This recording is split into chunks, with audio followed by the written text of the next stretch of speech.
I love so many things. I love bacon. I love the smell of fall in the air. I love my socks because I found socks that keep my feet warm.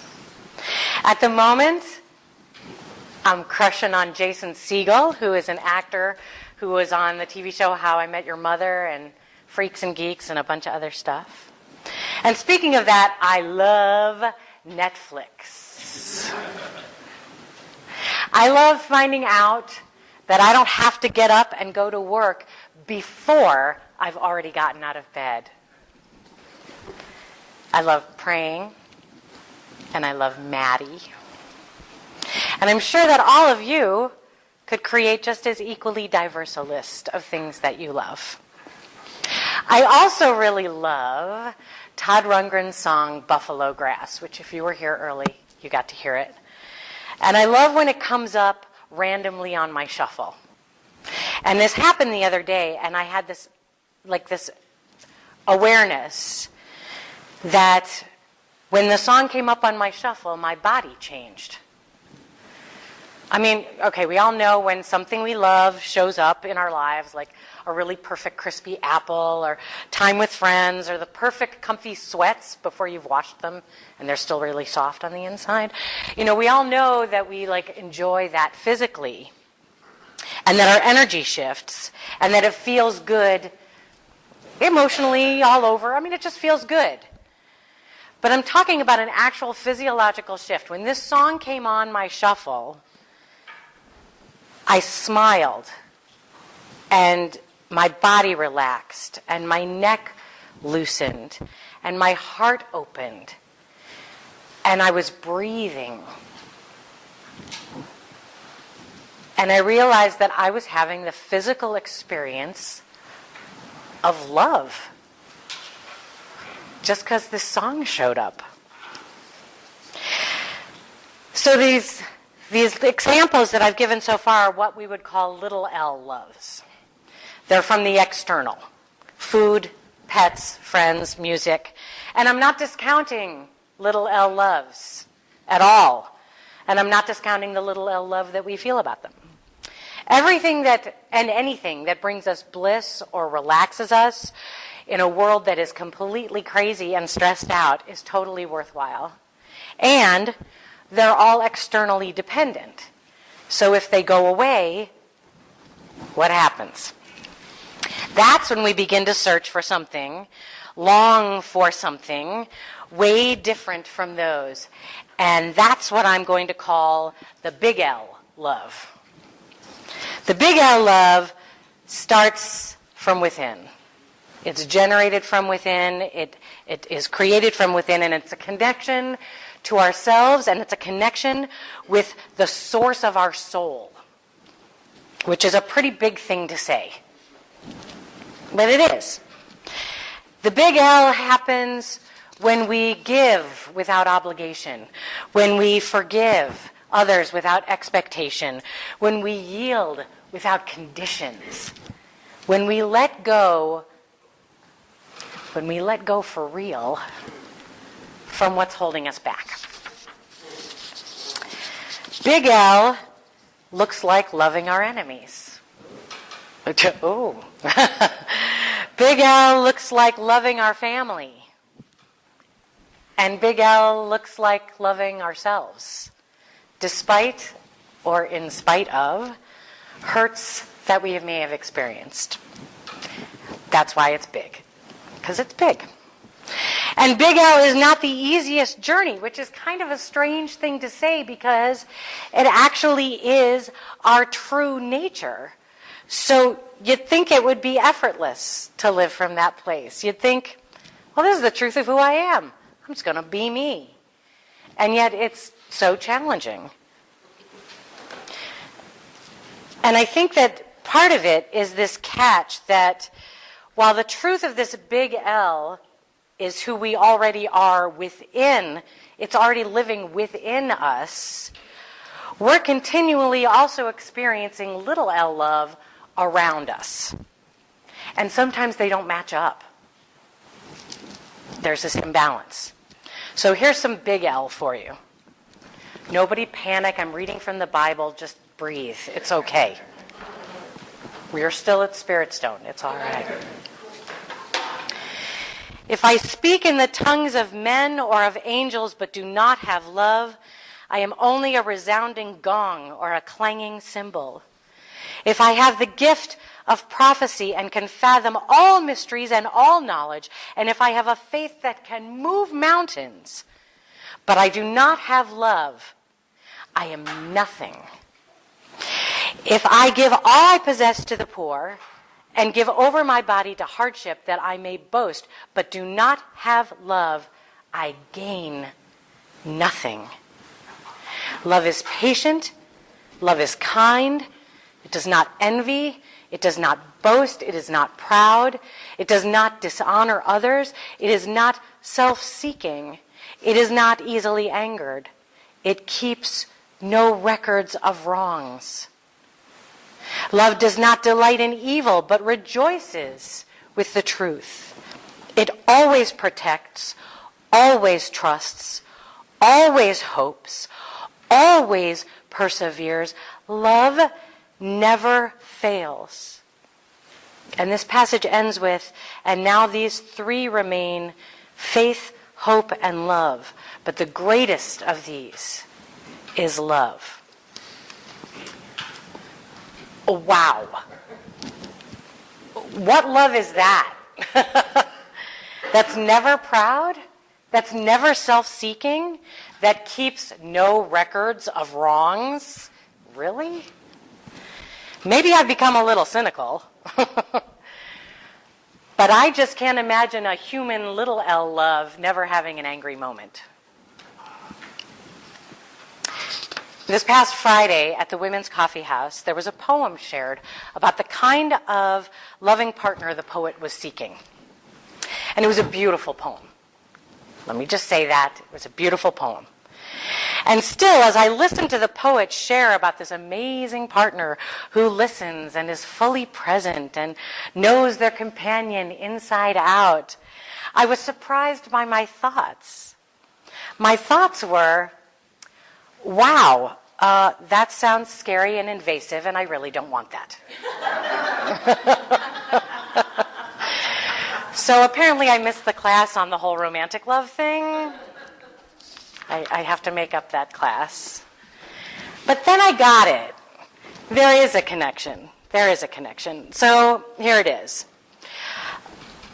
Life is about having the little L human love moments with their pain and their confusion, and then also remembering who we really, truly are.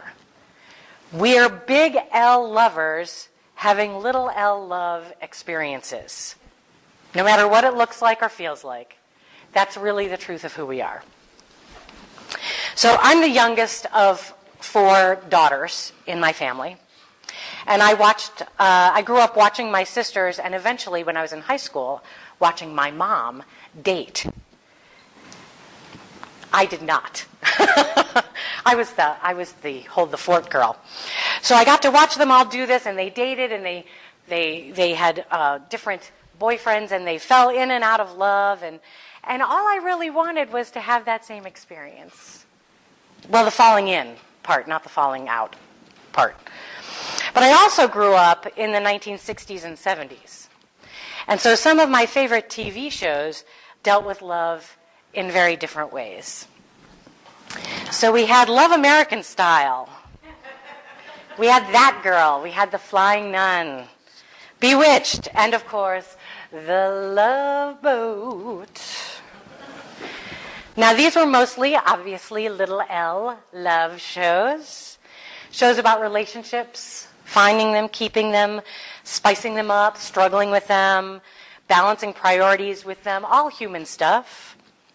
And when I think about it, about the fact that I was learning about love from these examples, it explains a lot about why I felt the way I felt about that poem. It's all connected. But then at age 10, I saw this movie about love. And things got really interesting. because this movie, to me, hit the nail on the head about what love really is. For me. And so as I moved through what were really turbulent teen years, I was already struggling with what I was supposed to be doing, because I was seeing my sisters and my mom, and I was like, I think I'm supposed to be going out on dates and stuff. And I thought, well, should I participate in this little L human experience of love that everybody else was doing, and they were all doing a whole lot better than I was? Or was I to listen to that inner call that was telling me that this was love? Of course, for those of you who know, I was Jewish, so this was really confusing. I'm like, wait, why am I following a dead Franciscan monk? Wait, what? So it was like this weird place to be in. So for a minute, we're going to hang out in Little L Love Land, if you don't mind. We're going to just hang in Little L Love. I want to talk about 1980 for a minute. So for those of you who can, just click back in. First, I want to talk about my own experience in 1980. I was a junior in the spring and then a senior in the fall in high school.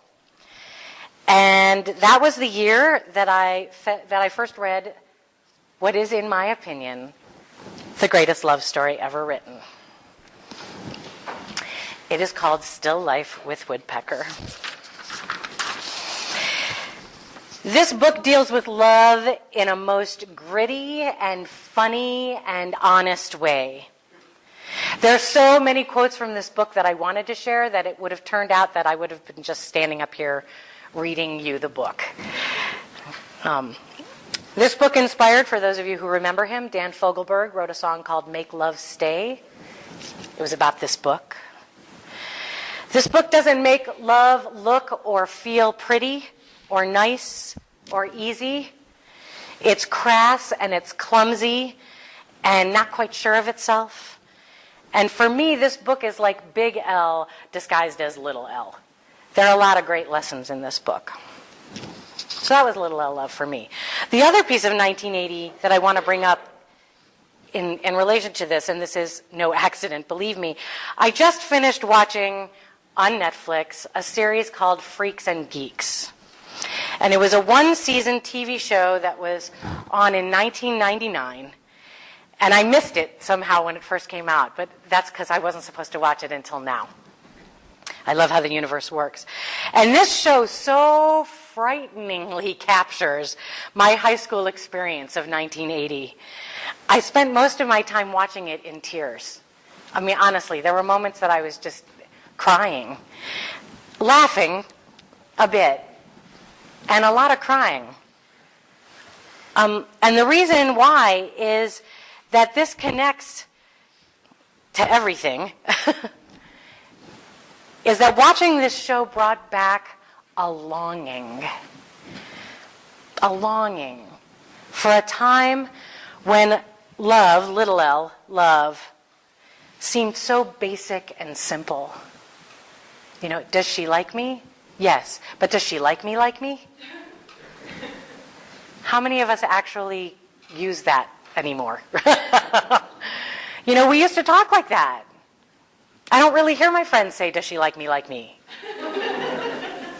And I miss it. I miss that longing, that innocence, that unknown. And even though it didn't feel like it, then it really didn't feel like it then. It was simpler. Of course, it felt very complicated and dramatic, but it was simpler. And even so, back then, Little L Love was just, it wasn't my gig. I didn't do it well. And that was when I learned this about myself, and watching this show kind of confirmed it for me. I am not a traditional love story kind of person. I'm guessing you might have figured that out by now. It's possible. My two favorite love story movies are Harold and Maude and Truly, Madly, Deeply.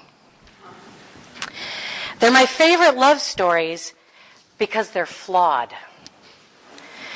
I can't really watch the fluffy, formulaic love stories. They're too tidy. They're too sterile.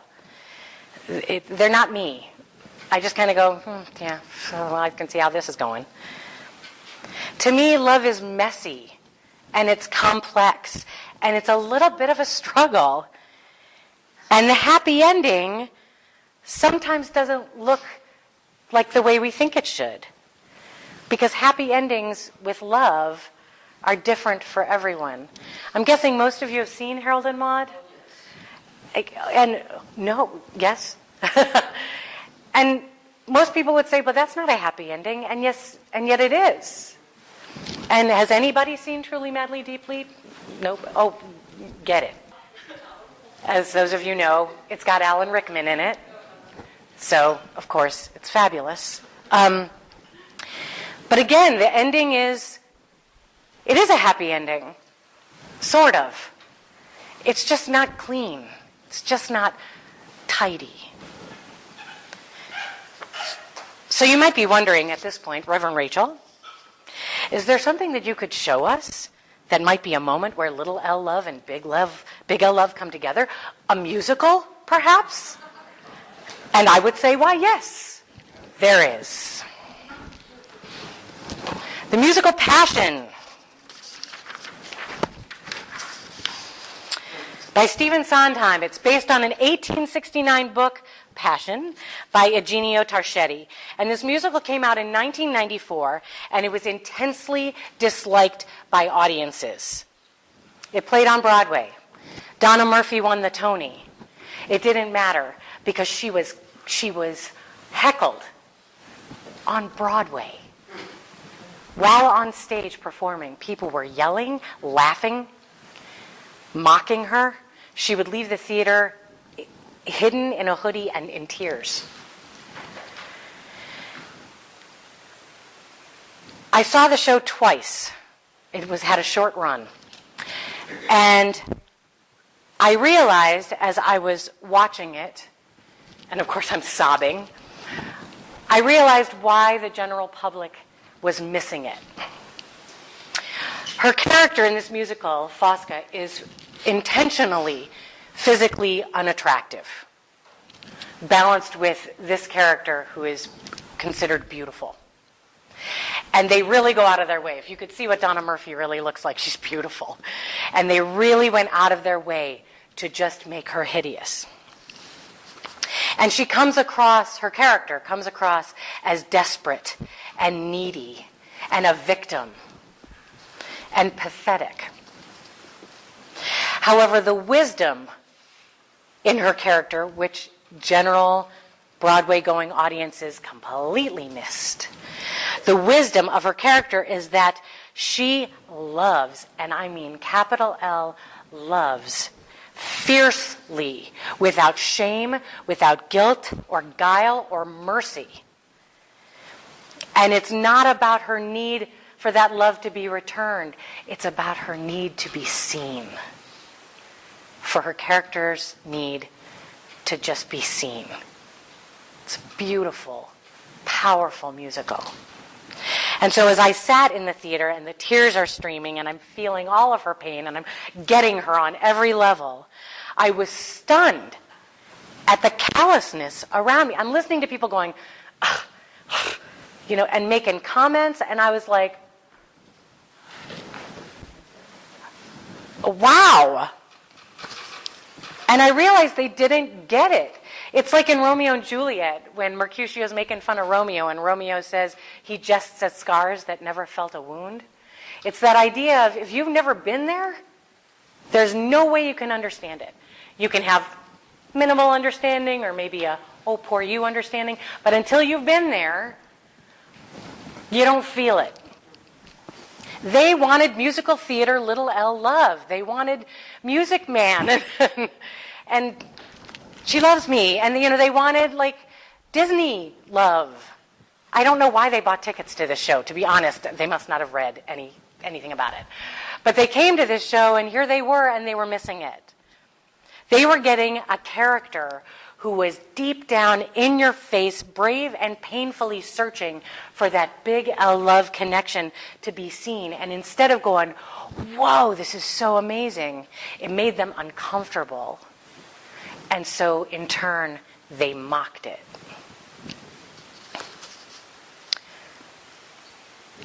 So I recently came across this quote from Annie Lamott. She says, love falls to the earth, rises from the ground, pools around the afflicted. Love pulls people back to their feet. Bodies and souls are fed. Bones and lives heal. New blades of grass grow from charred soil. The sun rises. The big L, love, does this. So this whole love thing, gosh, can be a real bugaboo. That was the only word that came to me. I was like, this love thing can be, what do I want to say about it? It's a bugaboo. You know, there's little L, and there's big L, and there's romantic love, and there's friendship, and there's love lost, and there's love found, and all of it is, when we get right down to it, it's more about mystery than science. So here's what I want to say to society after all of this meandering through the L word. I was going to say the L word. Love. The L love word. We're not even going there. Here's what I want to say to society. This is what I know about February. Let me just backtrack a second. The whole reason why this talk came about is because our culture goes, oh, it's February, love month. Really? Yeah, really? Because, there's Valentine's Day, which really isn't about love, but yeah. It's also Black History Month. It's Daylight Increasing Month. And most importantly, and you can mark this down, it's also my birth month. So it's actually the most important month of the year. But it's not necessarily the love month. All this pressure. Did you get your Valentine something? Did you get something for your Valentine? Did you get something? In junior high, we used to do this thing in 8th grade on Valentine's Day where you could buy carnations for each other. Horrible, cruel day. Because there were the cheerleaders with their 30,000 carnations. You know, and my best friend Nicole, shout out to Nicole, every year would buy me a carnation. God bless her heart. And I'd have my carnation from Nicole. Proudly carrying. But so much pressure to be loved, to be in love.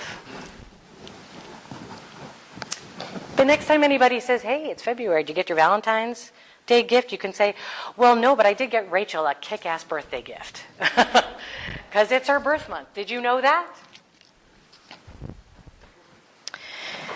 But if we really want to make this month about love, then let's do it. Let's make it about Big L. Let's start treating each other better. Let's start actually loving our neighbor. For example, there was a story about the Pope recently. Yes, the Pope. I love the Pope. Pope Francis is just awesome. But there was this story recently, this transgendered man in Spain, Diego Narea, who had known since childhood that he was a man. And his church labeled him a devil girl. And he was shunned from his church. He was kicked out of his church. And he still felt connected to the faith, to the big L. But he wasn't getting embraced by his community. And his community just rejected him. And so he had this idea, and he wrote a letter to Pope Francis. And he didn't really expect much. He thought maybe he'd get a formulaic, stamped letter back from the Vatican saying, thank you, donate to your local church. But Pope Francis reached out to him, called him, and set up a meeting with him and sat down face to face with him. And that's all Diego really wanted. He just wanted to be seen. What's interesting is the backlash of that is the Vatican is saying we cannot confirm or deny this meeting took place. It was on Pope Francis's private calendar. We're not acknowledging. They hate him. But the thing was, Pope Francis, in so many ways, has moved past little L love and is really doing it. He saw that this man needed him. And during their meeting, Neria shared that Pope Francis embraced him and told him, this chokes me up, told him that in no uncertain terms there was a place in the house of God for him. And Neria said that this feeling of acceptance had a profound impact on him, and now he knows he has a place in a church that he loves. There's a place for him there. The church that he loves. Little L, big L. Bam. And let me just clarify this story in case there's a question. The little L, big L thing does not have to be about religion or God or spirituality or any limiting belief. Big L comes from us. We each have it. We were born with it. We were installed with it. It's connecting. It might start with a reflection of a little L external experience or encounter, and that's great. It might show up with a wave of emotion or some epiphany. It doesn't really matter how it shows up. I just want for all of us to have that moment of it actually showing up. That moment when we recognize that we are the very expression of the big L. That's who we are. So before I close, I did promise that I would give out my half-price chocolate technique. So, it's not really a big surprise or any big secret here, but basically, there's marketing. And every year there's marketing, and so people put out, certain chocolate companies will put out their chocolate products with specific color schemes for the holidays. Halloween is orange and black, Christmas green and red, Valentine's Day pink and white, and Easter is anything pastel, apparently. And but once the actual day of that holiday arrives, they've got to move that stuff. They can't keep it on the shelves. Everybody knows it's old. So, best practice here is hit Carr's, Freddy's, or Walgreens at about 4:30 in the afternoon on the day of the holiday. Check out how far they've marked it down. If it's good, get it. If not, for the next 48 hours, just drive around town, because you're going to be like, hello, 5-pound bag of pink and white M&Ms for $1. Thank you very much. So enjoy. You're welcome. I promised. Let's do a little praying.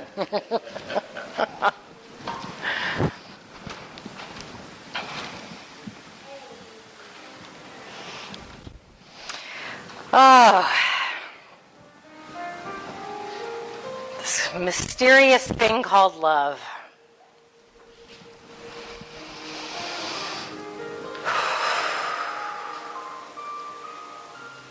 It is who we are. It is why we're here. And boy, I know we can get caught up in all the daily drama and confusion and distraction that gets in the way of this big L love that is who we are, that is spirit in action, that is doing good, that is feeling good, that's connecting all of us, that's being seen. I know we can get distracted from that with all the little L stuff around. And all the other little stuff. The things that distract us, the things that rub us the wrong way. And yet if we can see through the appearances, what I like to call the spiritual paper cuts, those little things that just throw us off track. If we can see through those and say, okay, wait, there is some larger picture happening here. And what I know to be true about it is that it calls for me to love. Everything is a call to love. Everyone is calling for love. It may sound hippie and Pollyanna. I don't care. Everyone on this earth wants to be seen, wants to be known and recognized for the being that they are. And so when we can come from that place of big L love, when we can step out of the fear and out of the limitations, out of the expectations, and just say, you know what? I'm going to do this thing. I'm going to walk love, and I'm going to breathe love, and I'm going to speak love, and I'm going to think love, and I'm going to just be this big L expression. It's amazing what happens in the body, what happens to what we see around us, how we hear people differently. And what's really amazing is what shows up in the mirror. There's a kindness and a gentleness and a welcome home feeling to that person that we see in the mirror. And so I invite each of us in this month to really, fine, surrender, make it the love month, but make it the big L love month. And simply embrace the truth of who we are and the truth of who everyone is. In that true meaning of Namaste, to actually see it past all the stuff. That's what I hold for myself and for each and every person here and for each and every person who hears my voice. And for all those who are connected in consciousness, that's what I hold for us.